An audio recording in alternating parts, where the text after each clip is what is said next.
So today our lesson is going to be on how to do reviews using Light of the World. Every 7th lesson we have is a review lesson. So lesson 7, 14, 21, 28, etc. is a review lesson. And this is a chance for us to stop and not introduce any new material during that class, but just to make sure students fully understand everything that they've learned to that point. And so I'm going to show you one of the review lessons, and we're also going to talk about the quizzes or tests that go with each of those reviews, because there's 2 types of quizzes. One is an online multiple choice Google form quiz, which the students can just do online if they have internet access, and they will immediately get a score given to them. Or as a teacher, you can print those out on paper and give them those quizzes in class if you prefer. We also have a second quiz, which is administered and scored by the teacher. And so with that one, you've got a little bit more responsibility. And so we'll talk about the steps for doing that. So let me go ahead. I'm going to go to, oops, I got to share my screen first. I'm going to share my screen and share sound. Okay.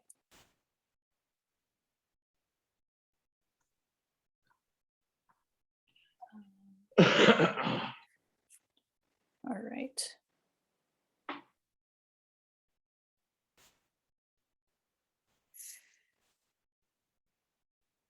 Oh, sorry, my computer is kind of. So here we go. Now, can you guys still hear me? It did something with my microphone. Okay. All right. So this is the Google Drive where all of the lessons are kept. And so to morning. Oops. To select a lesson, I'm going to show us lesson 14 today, and all you have to do is right click on the lesson and then click download if you want to have it on your computer in PowerPoint. And then once you download it, you can open it. By the way, if you don't have PowerPoint, you can get it for free in order to view lessons. My speaker is not working. Go to settings. Okay, I don't know how to get rid of this. Sorry, technical issues. Test speaker. We're just going to close this. Okay.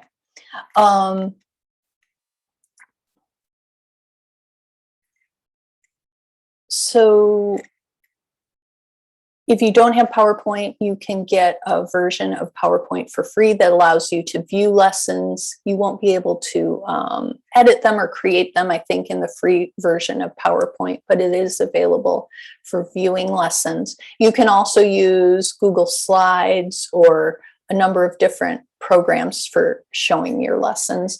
But if you use them in PowerPoint, you can access the audio, which is nice if you want to play the songs or the audio narration. So here is a review lesson, lesson 14. And as we go through the review lesson, you'll see it has the very similar structure to a regular lesson. We start out with a prayer, and we review the homework or any questions students had from the last week, and then preview what we're going to do today. So today we're going to cover a whole bunch of topics because these are the previous 6 lessons. So everything from God made the world to Abraham's sacrifice, and our themes. You can see all of our themes here: time of day, classroom objects, etc. The next slide shows us the sounds, the pronunciation sounds we're going to be practicing, and also the grammar that has been learned so far in these lessons. And then we go through all of the theme pictures in class And these should be familiar. So students have seen all of these pictures in previous lessons. And we just ask, what do you see? And see if they can name all of the things in the picture. So I'm going to ask Anna, what do you see in this picture?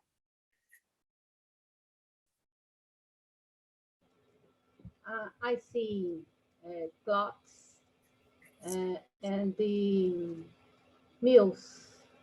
Good. Clocks and meals. Excellent.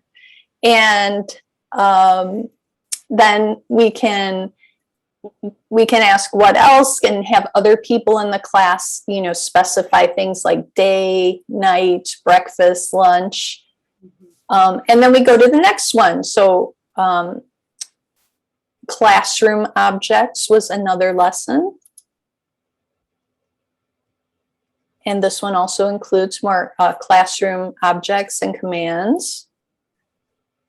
This one shows different places you can visit and filling out forms. So at the police station, at the doctor, when you're shopping online, you fill out forms. This one is showing people together praying before they share a meal. And this one's showing household objects.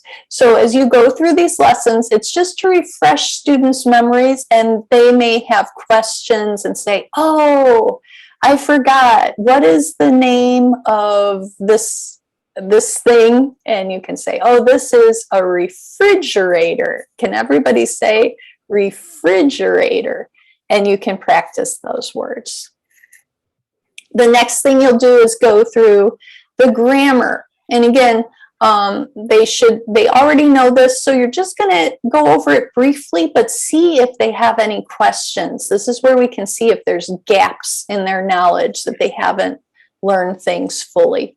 So we learned about asking what time it is. We learned about making contractions with the verb to be, I'm, your, he's, she's. We have the question words, the commands, capital letters. This is very important in A1. We want to make sure that they use capital letters for names of people and places, and for the first letter of a sentence. We're also going to go through present tense, do and does. So this is always really hard for English learners, putting that S if the subject is he, she, or it. We say, does he instead of do he, and he likes instead of he like. And then we also look at those negatives, a little more repetition with some question words, and then we get into the conversation section. So this is one thing that's different than a regular lesson. We have conversation questions A and conversation questions B. And you'll see in the teacher's instructions, it says, with a partner, students will practice asking and answering the questions. So you can have one student be A, and he will ask these 6 questions of student B, and then the other student will answer those and then ask these 6 questions of student A. And then they can even switch and ask each other those questions again. So depending how much time they need to work on conversation, you can have them switch with different partners, or work with you if you just have one teacher and one student. But it's important that they practice these conversation questions, because these are some of the questions that will also be asked in their quiz at the end. And so if you're a teacher in a physical classroom, you might want to circulate around the room as they're talking about these questions and help them out, see how they're doing. If you are working on Zoom, you might want to put your students in breakout rooms in pairs And so within that breakout room, they can be working individually with their partner and practicing those questions. Does that make sense? All right. Yes. Okay, thank you, Angie. And then the next part is pronunciation. So just to make sure they can pronounce these 12 sounds. So there'll be the 12 sounds that are used in those lessons. You'll just go over them and make notes of any sounds that they still cannot make. So there are going to be, depending on your students, there'll probably be a couple of sounds they really struggle with. And it's good for you to make note of that so you can have them do extra practice on those particular sounds. For example, the O sound is spelled L-E at the end of a word in English. And many like Portuguese or Spanish speakers will say Bible instead of Bible. And so you note that and make sure that that's something they get a lot of practice on. For this exercise, they're going to say the word and the stress pattern. So what you will do, the instructions are here. You're going to hum the pattern and then say the word. So it says hum the D pattern and then say 3 o'clock D. So the D pattern is 3 o'clock, 3 o'clock. So 3 o'clock D. These little dashes represent the stressed and unstressed syllables.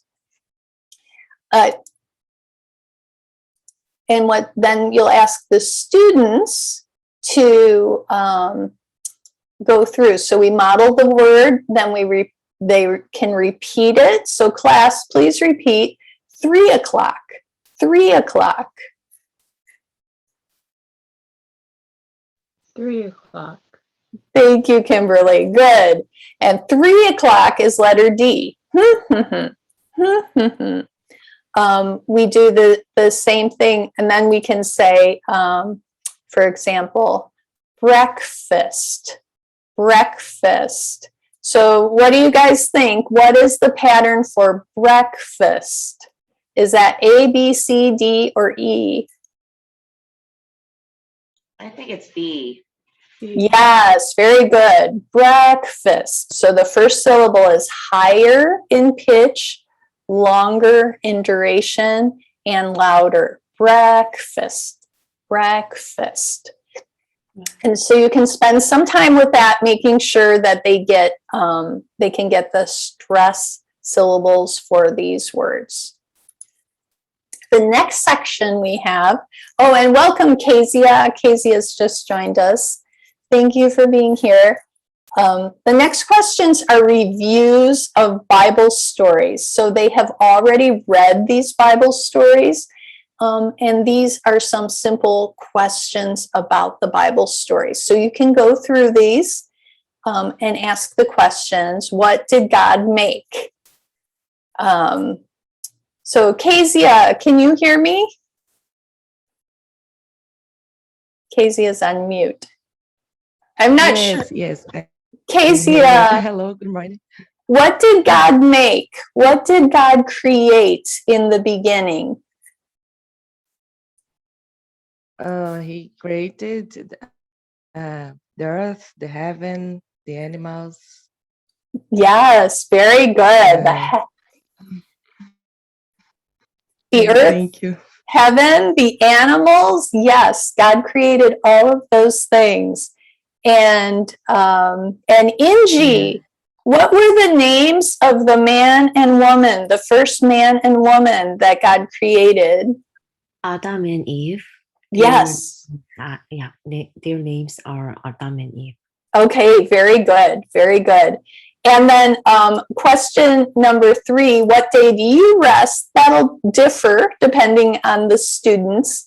A lot of people rest on Sunday, but some people may rest on a different day depending on their beliefs and depending on their work schedule.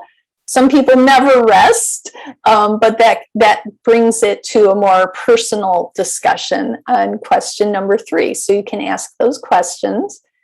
And then we go ahead to the next one. We go through Noah and Babel and Abram and Sarai, and then the Abraham's sacrifice of his son. And so we can ask some questions just to make sure they're familiar with those Bible stories. And again, they should be because they've read them in their first language. We've covered them in English in class, and now we are reviewing them again. But if they do forget these stories, you can also go back and look at the Bible verses or the stories in the previous lessons. They have them refresh their memories. And then this is a dictation exercise. So just as we usually do with the dictation, we say these words and the students have to choose the words out of the word bank and write them on the lines. So the teacher's script is down here. So like number 1, sun, sun, God made the sun, sun. So they would have to find this word sun and write it in the box for number 1. If that's too easy for them, you can also hide the word bank, take those words away. And so then they can't see how they're spelled. They have to remember how they're spelled. That's a new challenge for them. For part 7, we have songs. So these are 3 songs that they've already heard in previous lessons. You can just click on the little icon here to play the song. I'm not sure if my audio is working. Can you guys hear that audio? No? No. Okay. Well, I can hear it, but I think for some reason it's not transmitting. But what you'll do is play these songs and the students listen to the songs and fill in the blanks of the words. And the answers are down here. So number 1, the snake came to Eve in the Garden of Eden. And you may have to play that section of the song a few times for them to hear it and get it down. But again, these should be familiar songs. They've heard them in class. They've also had the chance to listen to them at home if they have YouTube. And they've sung these songs, so they should know them. Okay, and now we come to the first review quiz. So the first review quiz we can do during class time with the students. The second review quiz we typically give them for homework because they can do it on their own and they can take it multiple times if they want. But this first review quiz, it says, take the listening, speaking, and writing quiz with your teacher. Listen to questions 1 through 7 and say your answers. Then you'll look at a picture and write 3 sentences about it.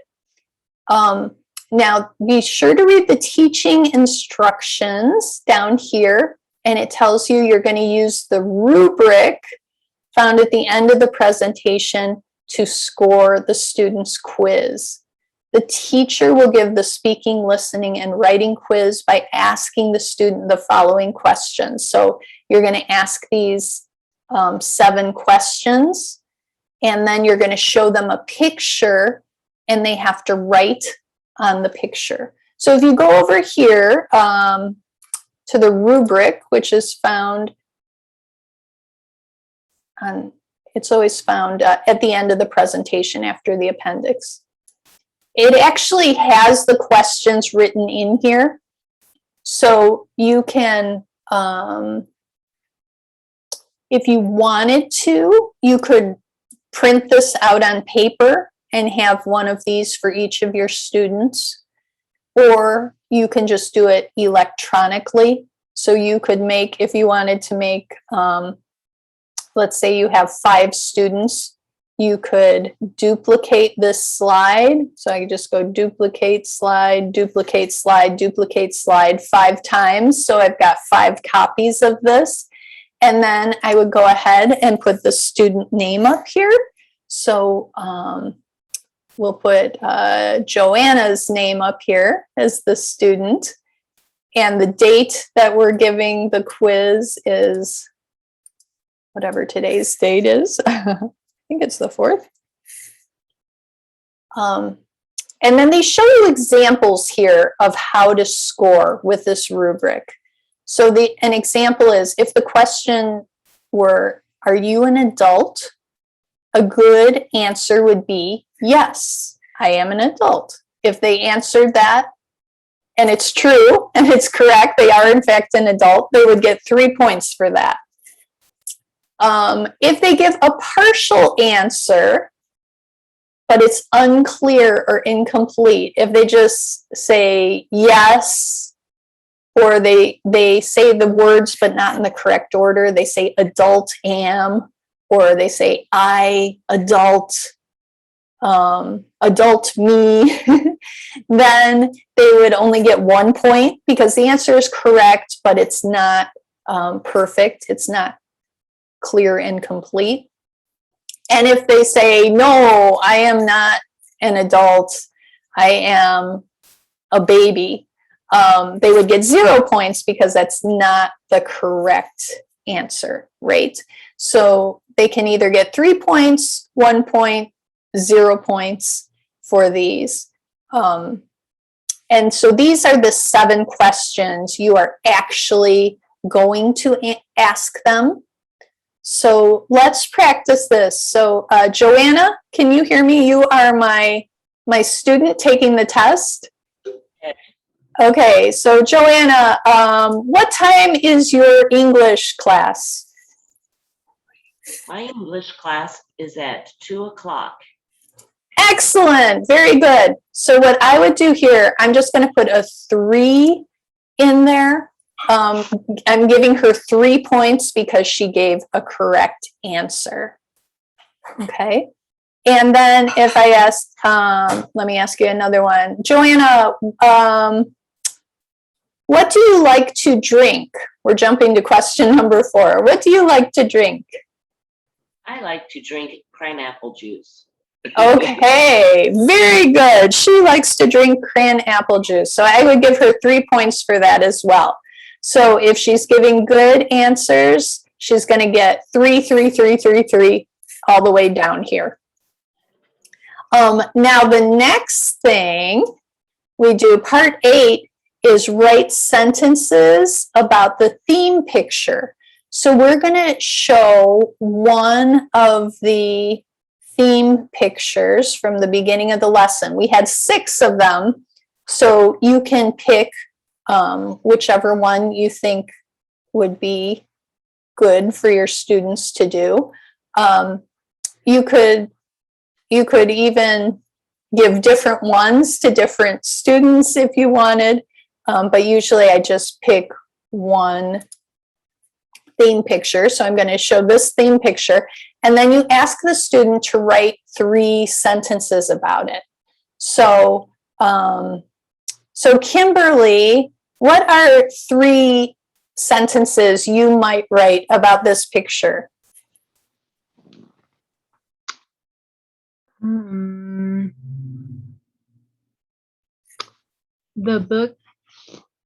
bookshelves are in the bedroom. Okay, good. What else could you write? The microwave is on the kitchen shelf. Okay. And one more? The tree is outside the window. Okay, good, good. So, so for that one, I'd give you 3 points for the books on the shelf, for the tree outside the window. Now, you said the microwave is on the shelf. which is probably fine. But one of the words we learned in this lesson was countertop. And so if it's a correct sentence, I would actually probably give her 3 points at this. But I could also point at it and say, and what is the name of this black thing that is in the kitchen? And try to elicit the word countertop to see if she knows that one. But Actually forgot. that's okay. And shelf is fine. And like I said, I would probably give you 3 points for that because it's a good sentence and it's complete. So notice on this, we have scoring again. So you're gonna, for this part, because it's writing, the students are gonna write 3 sentences. And as we grade it, it has to be correct, clear, and complete. It has to begin with a capital letter and end with the correct punctuation. So if they write, I see a family, this is a man, they are animals, those are good. They are correct, they are clear, they're complete, they have a capital letter and a period at the end. If they are correct but incomplete, like they forgot a capital letter or a word, or they don't have punctuation, they would only get 1 point. And if the answer is not correct, they use the wrong word or they just say, I don't know, they're going to get 0 points for that. So does that make sense on that scoring rubric? Yes. Okay, so once you've got it all filled out, let's say, just for, it might look something like this. So they got 3 points here. They got 1 point on this one. And then let's say their writing was all good. And so they got 3 points on all of those. And so then we'll add up our points, right? So, so it would be a total of 30 points, but there's going to be, we're subtracting for those 2 they got wrong. So help me with the math here. That would be 26. So then that would be the points, the total score for their test would be 26. All right. So any questions about administering or scoring the listening, speaking, writing quiz? So they can get on right there and type in, or? Yeah, so depending on your technology, there's different ways to do it. If you're in a physical classroom, you can do it on paper. If you're on if you are using Google Slides, you can share the document with your students and they can type on the same document as you.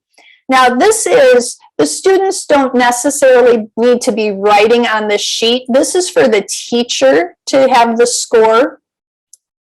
The student, probably if you're doing it via Zoom, a better way to have the students would be to have them write on the whiteboard, or they can even write on a notebook at home and hold up their notebook to you with the words.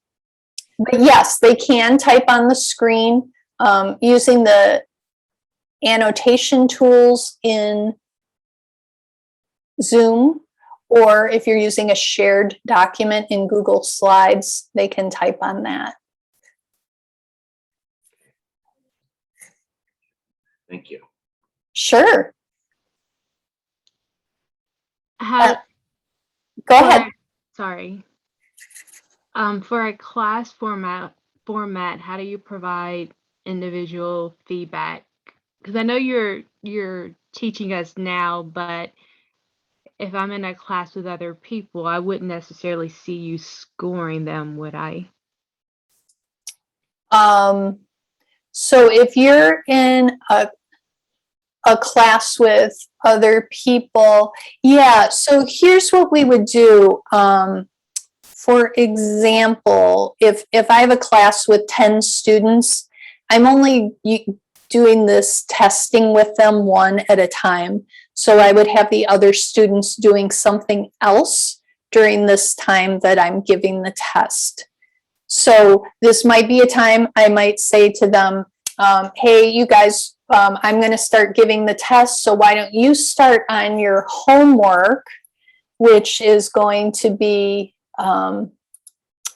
you can be taking your online review quiz, or you can be reading Genesis 37 and 39 in your language while I'm giving the quiz to each person. So it probably takes, I don't know, maybe 5 to 10 minutes to do this quiz. Now the writing part, you could have them all do it simultaneously. So you could say, well, I'm doing the speaking and listening part with Kimberly, I'm going to ask the rest of you to write 3 sentences about this theme picture. And so part of the class could be doing their writing exercise while I'm individually administering the listening, speaking part of the class. But no, I wouldn't be showing the scores to everybody in the class. I would be keeping that private. So I would not be sharing the rubric to everybody in the class while I'm writing down the scores. Okay. And if you're virtual, could you and that other person just break off into a breakout room? Yeah. The main session open? Exactly. So I could be showing the theme picture, having that up, and then I could go into a separate breakout room with the one student I'm talking to. And then when I'm done with that, I could talk to others. Thanks. Yeah, sure. Thank you. That's a great question. We've got to think about the logistics of doing this. So it's easy when it's one-on-one, but when you have a group of students, hopefully, once again, you will have a co-teacher with you. I highly recommend that you always teach with a partner. And I think we may have touched on some reasons for that, but reason number 1, then you've got somebody to cover for you if you're absent or on vacation or sick. Number 2, you're always training somebody up who will be able to take on their own classes and be a lead teacher in the future. And number 3, it's just practically, it's a lot more fun, and it's a better division of labor when you have at least 2 teachers. So you could have, one teacher who's administering the talking part of the quiz and another teacher who's administering the writing part of the quiz simultaneously if you have a larger group. Now, after you're doing that first review quiz in class, students, after a review lesson, they don't have as much homework as a typical lesson. They get a little break after the review lesson because we want them to, first of all, have a little bit of a rest, and secondly, spend time reviewing those things that they might not have done so well on, so that they will be prepared to go on to the next lesson. And don't be afraid to hold your class back.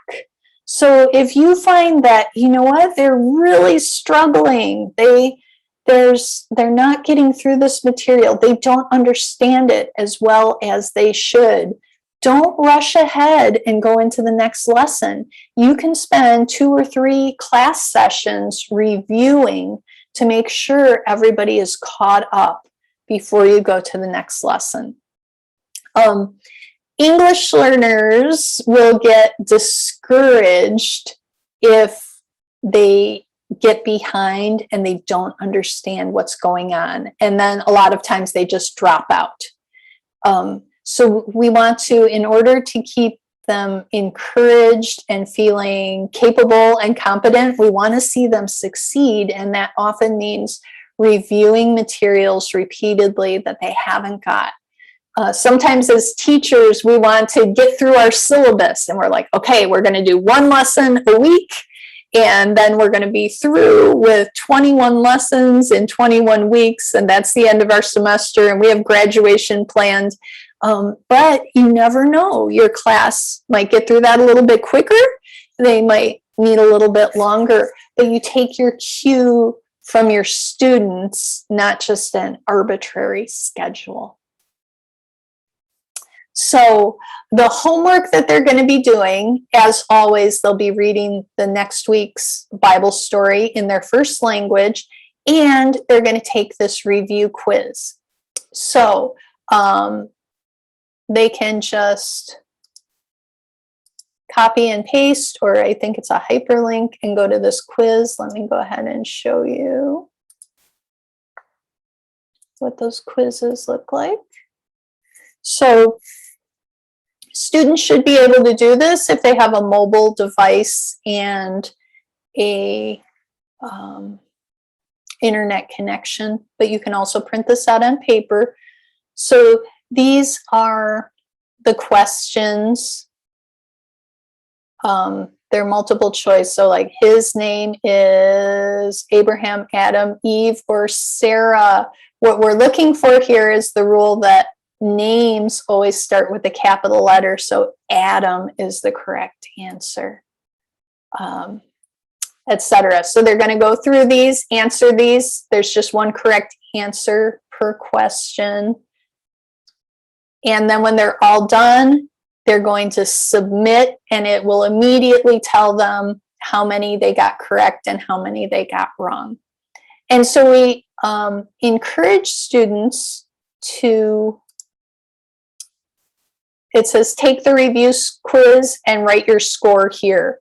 So let's say the first time they take the quiz, they only get 10 points out of 20 correct. They could put 10 there. And it says, if your score is not good, or it's not as good as you would like, practice more, then take the quiz again and write your new score here. And so we let them take it. Sometimes students will take the quiz 5 or 6 times, and you can see those results if you make a copy of the quiz and give them your own. So right now, if you use this link up here, the students just go to the generic Google form. But if you read in the teacher's notes, it says, if you would like to see your students' results, please make your own copy of the quiz at this link. And so all you have to do is copy and paste this link into the browser.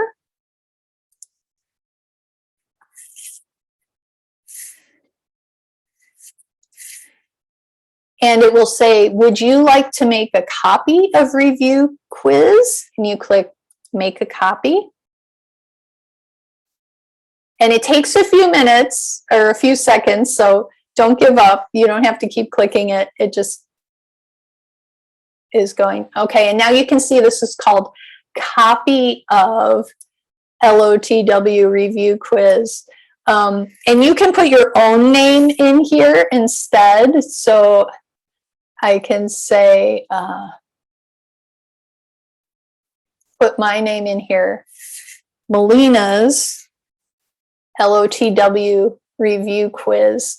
And now, see this little purple button here that says send? I can send that to my students. So I can put in my students' emails here and send them my copy of the quiz and ask them to take that one. I can also, so I can, put in student and send it to them, and they will get the quiz in their email, so they'll be taking it. I could also, if I wanted, just make a copy of the new link and give that to all of my students. And once I've made my own copy of the quiz, if I want to, I can even add extra questions in here or change it if I don't like those. Like instead of his name is Adam, I could use the names of students in my class and put them in here if you want to get fancy. But the nice thing is now that it's my copy of the quiz, when I can go to responses. Right now there's 0 responses, but if I had students who had taken it, it would show me all of the students' names and the scores that they got. So you don't have to do that. That's kind of an advanced feature. But if you want to, just like you can with the PowerPoint lessons, you can make your own copies of them and then you can edit them. But with the quizzes, the advantage of making your own copy is then you can see the student scores instead of relying on them to give you their scores. Any questions about that?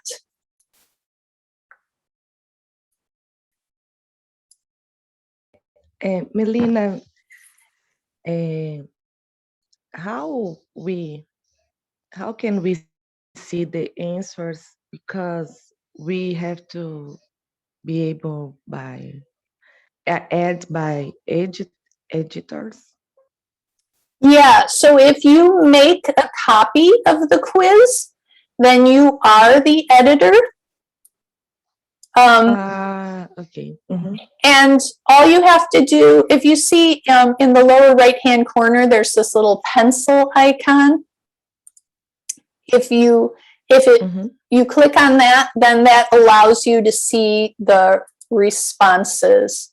So you can see here, we've had 49 people have taken this quiz. And so it shows you a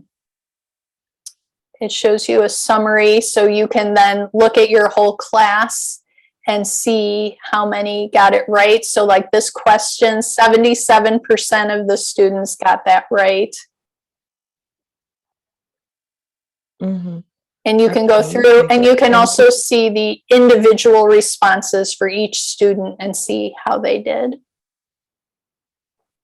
But you need to make a copy of it in order to do that. And again, that's advanced. Great. You don't need to. You can just use the link that we already have in here, and that'll work just fine. And then your students can just write their scores and share it with you the next week.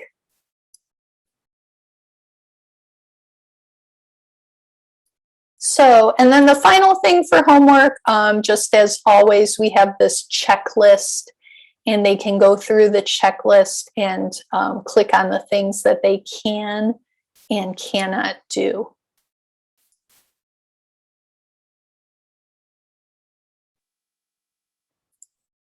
All right, so